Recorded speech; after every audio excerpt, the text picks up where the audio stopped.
Hello നമസ്കാരം. കാതോർക്കാമിന്റെ പുതിയ വീഡിയോയിലേക്ക് സ്വാഗതം. വീഡിയോ ഇഷ്ടമാവുകയാണെങ്കിൽ ചാനൽ സബ്സ്ക്രൈബ് ചെയ്യാനും വീഡിയോ ലൈക്ക് ചെയ്യാനും മറക്കരുത്.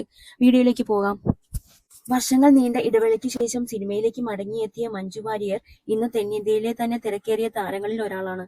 യാത്രകൾ ഇഷ്ടപ്പെടുന്ന മഞ്ജുവിന് ഇന്ന് ലക്ഷറി കാറുകളുടെ ചെറിയൊരു ശേഖരം തന്നെയുണ്ട്. ഇതിന് പിന്നിൽ വാഹനത്തോടുള്ള ഇഷ്ടം മാത്രമല്ല, മധുര പ്രതികാരമാണെന്നാണ് മഞ്ജുവിന്റെ ആരാധകർ പറയുന്നത്. ഇതിനൊരു കാരണവുമുണ്ട്. വർഷങ്ങൾക്ക് മുമ്പ് ഡബ്ബിംഗ് ആർട്ടിസ്റ്റ് ഭാഗ്യലക്ഷ്മി മഞ്ജുവിന്റെ ജീവിതത്തെക്കുറിച്ച് ഒരു വാർത്താ ചാനലിനോട് വെളിപ്പെടുത്തൽ നടത്തിയിരുന്നു. ദിലീപിന്റെ ജീവിതത്തിൽ നിന്നും മഞ്ജു ഇറങ്ങി വന്നതുമായി ബന്ധപ്പെട്ട സംഭവങ്ങളും ആ വീട്ടിൽ മഞ്ജുവിന് അനുഭവിക്കേണ്ടി വന്ന ബുദ്ധിമുട്ടുകളെക്കുറിച്ചുമായിരുന്നു അത്. അതിൽ കാറുമായി ബന്ധപ്പെട്ട് മഞ്ജുവിനുണ്ടായ ഒരു അനുഭവത്തെക്കുറിച്ച് പറയുന്നുണ്ട്. വളരെ പാവമാണ് മഞ്ജു. അവർ ആരെക്കുറിച്ചും പരദൂഷണം പറഞ്ഞ ഞാൻ ഇതുവരെ കേട്ടിട്ടില്ല.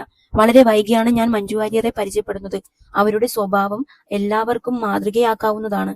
ദിലീപിന്റെ വീട്ടിൽ താമസിച്ചിരുന്നപ്പോഴും മഞ്ജു അധികം സംസാരിക്കാറില്ലായിരുന്നു.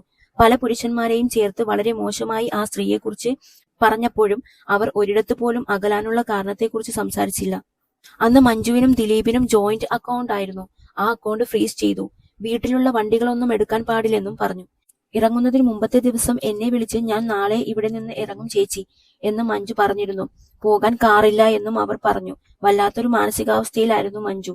വളരെ സങ്കടകരമായ അവസ്ഥയിലായിരുന്നു മാസങ്ങളോളം മഞ്ജു അവിടെ ജീവിച്ചത്, ഭാഗ്യലക്ഷ്മി പറഞ്ഞു.